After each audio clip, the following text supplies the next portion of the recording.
Est-ce que tu t'es déjà questionné sur l'étendue des VAX, des violences à caractère sexuel dans ton cégep ou ton université? Si je te dis que c'est une personne étudiante sur 3 au cégep ou à l'Uni qui a subi des VAX, est-ce que ça t'étonne? D'ailleurs, quand on parle de violence à caractère sexuel, ça réfère à des comportements, propos et attitudes à caractère sexuel non consentis ou non désirés, avec ou sans contact physique, incluant ceux exercés ou exprimés par un moyen technologique. Moi, c'est Léa Clermont-Dion et je m'intéresse beaucoup à la question des violences sexuelles. Alors qu'on continue notre lutte pour prévenir et combattre les VAX avec la campagne On s'écoute, cette année, on porte une attention particulière au milieu sportif.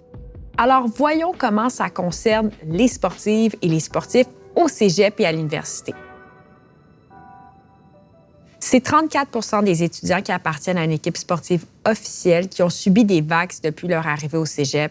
À l'université, ça monte à 42 L'enquête PIES dans les cégeps révèle que les athlètes sont plus de 2 fois plus nombreux à subir de la coercition sexuelle versus les non-athlètes. Mais c'est quoi de la coercition sexuelle? Ça réfère à des comportements insistants, parfois très subtils, que les gens peuvent même confondre avec du flirt maladroit. Ça peut prendre toutes sortes de formes, comme l'insistance, la pression ou le chantage pour avoir des contacts sexuels. Je te donne un exemple. Imagine un ou une coach qui dit à son athlète en riant à la blague « Wow, tes shirts te vont super bien, tu pourrais jouer plus fréquemment si tu portais ça. » On pourrait avoir tendance à se dire que c'est juste une petite blague malaisante, que c'est pas trop grave. Mais ça, c'est de la coercition sexuelle, en fait, quand ça vient d'un coach. Ça m'amène aussi à te parler du rapport d'autorité. Le rapport d'autorité, c'est quand il y a une relation inégalitaire. Une personne peut avoir une influence sur le cheminement, par exemple académique, professionnel, sportif, de l'autre personne. Ça peut être évidemment les coachs, mais aussi les responsables des centres sportifs, les personnes ressources sport-études ou encore les kinésiologues et les massothérapeutes, pour ne nommer que ces exemples-là. Dans tous les cas, il faut bien retenir que le rapport d'autorité influence directement le consentement sexuel et ça le rend invalide.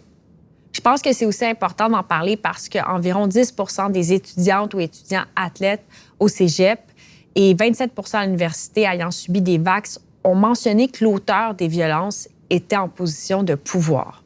Quand ça arrive, par exemple, qu'un athlète subit des violences sexuelles de la part de quelqu'un en position d'autorité comme son ou sa coach, ça franchit des limites dans leur relation. La confiance et la dépendance envers la personne entraîneuse sont sérieusement affectées. Et ça peut avoir des gros impacts. La personne victime pourrait avoir peur des représailles si elle dénonce une violence subie, comme perdre du temps de jeu ou déranger la dynamique de l'équipe, par exemple. Mais tout ça ne s'applique pas juste aux relations avec les adultes affiliés au cégep ou aux universités. C'est tout à fait possible d'avoir un rapport d'autorité entre deux personnes étudiantes. On peut penser aux fameuses initiations. Il y a toujours des recrues, des rookies, des vétérans. Disons qu'il y a une étudiante qui s'appelle Alex, qui vient de rejoindre l'équipe de badminton de son cégep. Puis pendant les initiations, Alex perd un jeu d'alcool. Bien là, les personnes organisatrices qui font déjà partie de l'équipe disent à Alex qu'elle doit enlever son chandail.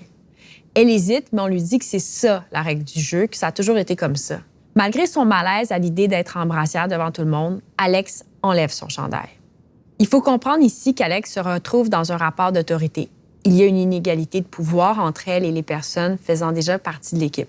Alex ne peut pas pleinement consentir à enlever son chandail en raison non seulement du contexte de consommation d'alcool, mais aussi du rapport d'autorité entre elle et les vétérans et vétéranes.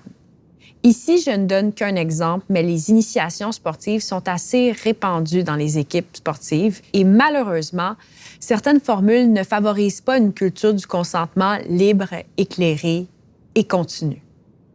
En fait, parmi les athlètes qui ont subi des violences sexuelles en enseignement supérieur, c'est plus d'une personne sur 5 qui rapporte que ça s'est déroulé dans un contexte sportif comme des initiations.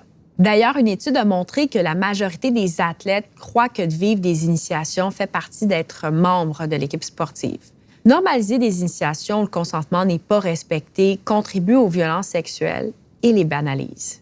Imagine Alex. Elle veut tellement faire partie de l'équipe qu'elle se sent obligée de suivre les consignes, même si ça signifie enlever son chandail alors qu'elle n'en a pas envie. Elle pourrait penser puis se dire « Hey, moi, je veux pas être la fille plate qui ne le fait pas ». Après tout, là, Alex va passer l'année qui s'en vient et peut-être plus avec ces personnes-là. C'est normal qu'elle ressente de la pression. Mais elle n'est pas obligée d'enlever son chandail pour faire partie de l'équipe et personne ne devrait la placer dans une telle position. Et là, je ne suis pas en train de dire qu'il faut éliminer les initiations. Il faut plutôt les repenser pour qu'elles deviennent des activités d'accueil et d'intégration, le fun pour tout le monde.